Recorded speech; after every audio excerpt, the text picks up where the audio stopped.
elle n'a pas fait 9 mois. Parce que Anaya a choisi de venir plus tôt que prévu. C'est là, véritablement, que mon rôle de père a démarré. Dans mon rôle de père, aujourd'hui, avec ce que je gagne, j'ai des priorités. Des fois, je m'oublie. Salut, je suis DJ BDK et vous êtes sur Monto.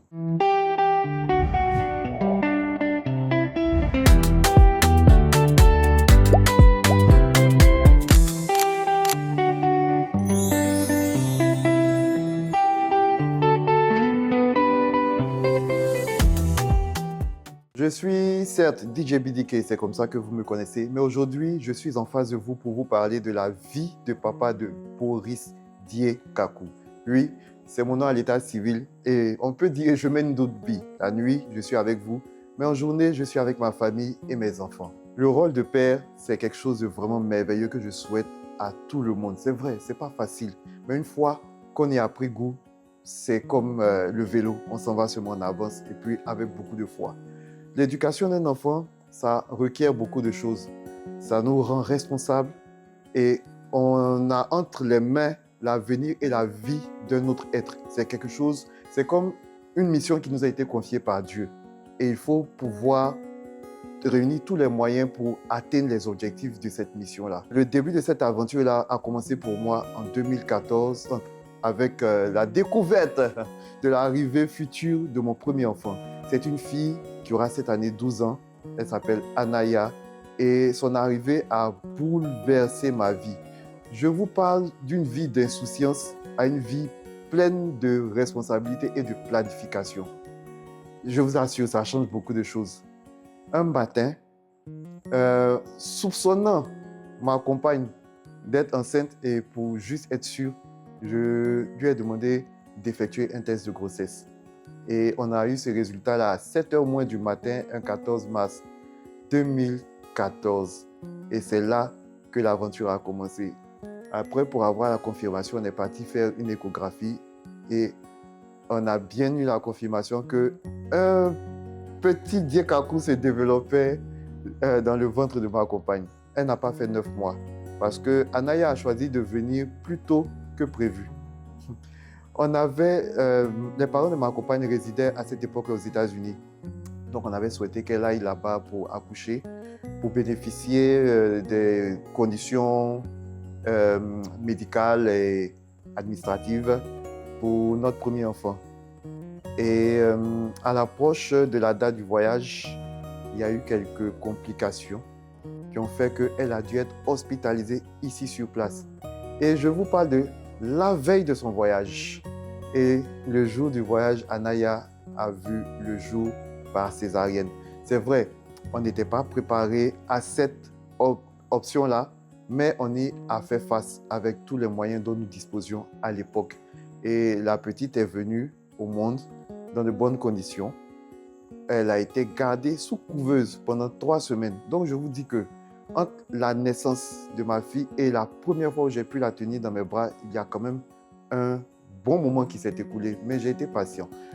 À cette époque, je travaillais en entreprise. Chaque soir à la descente, je partais à l'hôpital pour voir celle qui est aujourd'hui ma femme, la mère de mes enfants, et notre premier enfant, Anaya Diekaku. Pendant ces 3 semaines-là, chaque soir, j'étais là-bas jusqu'à l'heure de dormir et je leur disais au revoir pour rentrer à la maison, me reposer avant de partir au travail, faire la journée de travail, à la descente, repartir les voir. Mais vraiment, c'était un budget aussi, je ne vous raconte pas.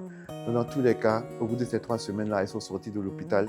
Et généralement, ici en Afrique, pour le premier-né, la femme rejoint la famille où les parents l'aident à prendre soin de l'enfant.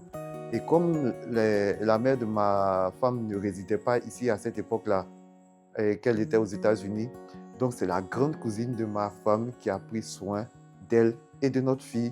Et elle et son mari les ont hébergés pendant environ 1 mois.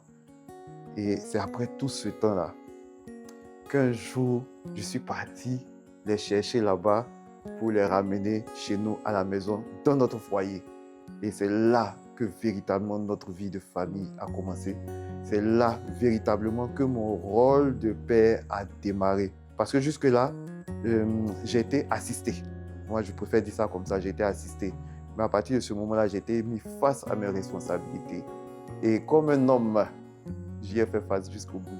Et jusqu'aujourd'hui, personne ne peut se plaindre que je n'ai pas joué mon rôle.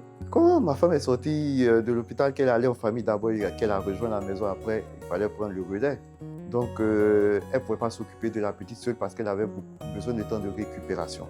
Donc, c'est avec vraiment grand plaisir que je m'occupais de, par exemple, préparer le biberon la nuit, changer les couches. Ah, changer les couches. Vraiment, moi, je me dis que tant que tu n'es pas père, si tu dois faire ça pour l'enfant de quelqu'un d'autre, mais une fois que tu deviens père, je vous assure que ce n'est plus une corvée. Hein. Quand ça arrive, tu vas, tu fais le nettoyage propre, tu jettes ce qu'il y a agité, tu mets ce qui est frais, l'enfant se sent bien et puis toi aussi tu es content, tout le monde est content, c'est tranquille. Donc ça n'a pas été une corvée pour moi d'assurer le suivi de notre nouveau-né. Non, bien au contraire, ça a été un plaisir d'apprendre à devenir un père qui gère tous les aspects de cette vie-là. Pour la première grossesse, c'est vrai, ma femme a eu certaines complications médicales. Elle est drépanocytaire et ceux qui savent, les drépanocytaires, une grossesse, c'est quelque chose qui ne marche pas facilement. Elle a bénéficié d'un suivi médical pour pouvoir avoir une grossesse relativement tranquille. Mais bon, on dit l'homme propose, Dieu dispose. Comme je vous l'ai dit, là, Anaya est arrivée au bout de 6 mois et demi. Mais bon, elle et puis sa mère sont sortis tranquillement de l'hôpital. À part ces complications médicales que j'évoquais tout de suite là, je n'ai rien d'autre à signaler. Ça a été vraiment une première expérience très enrichissante. Ça m'a guéri pour l'expérience après. Après les difficultés de la première grossesse, quand notre deuxième enfant était en route, on avait de meilleures armes pour pouvoir suivre la grossesse. On savait par exemple qu'il fallait aller voir un hématologue pour le suivi, puisqu'elle était drépanocytaire, et puis d'autres spécialistes en médecine aussi, pour pouvoir avoir une grossesse sereine. C'est comme ça que pour notre deuxième enfant, certes, elle est née par césarienne, elle est née à terme, parce que cette grossesse a été mieux suivie, mieux préparée, mieux encadrée, et c'était plus facile que la première grossesse.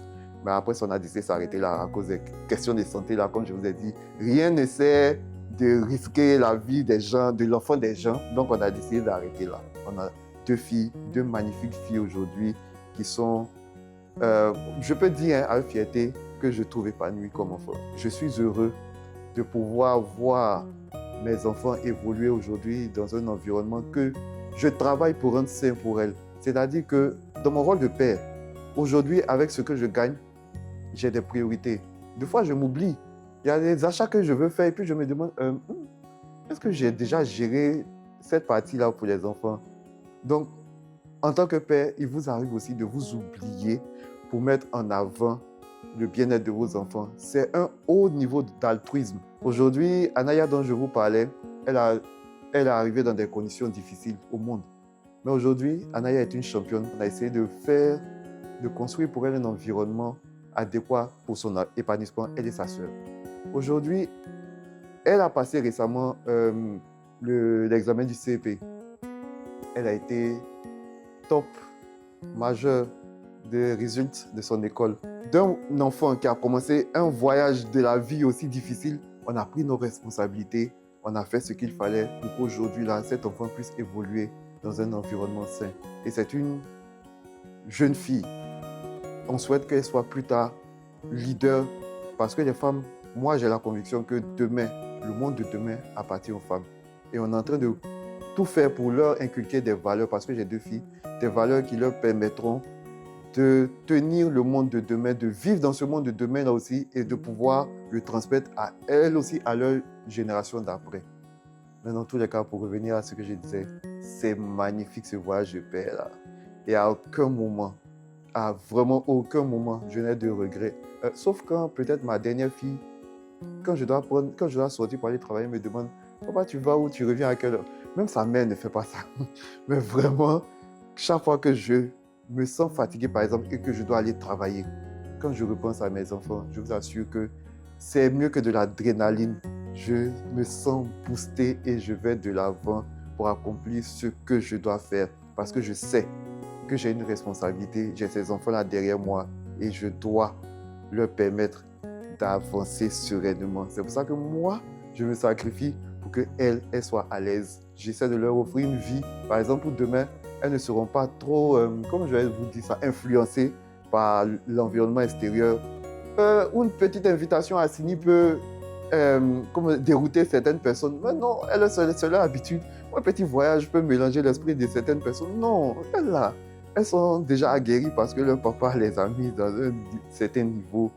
Mais pour ça, il faut travailler dur. Il faut travailler sans relâche parce que, comme j'ai dit, quand on a des gens sous notre charge, c'est un devoir. Et à aucun moment, on ne doit faillir à ce devoir. En tant que mari et père, je voudrais dire à ma femme, je m'excuse pour tous les moments où vous ne pouvez pas mettre la main sur moi. Mais sachez, vous savez déjà, que je travaille pour vous, je travaille pour votre bien-être.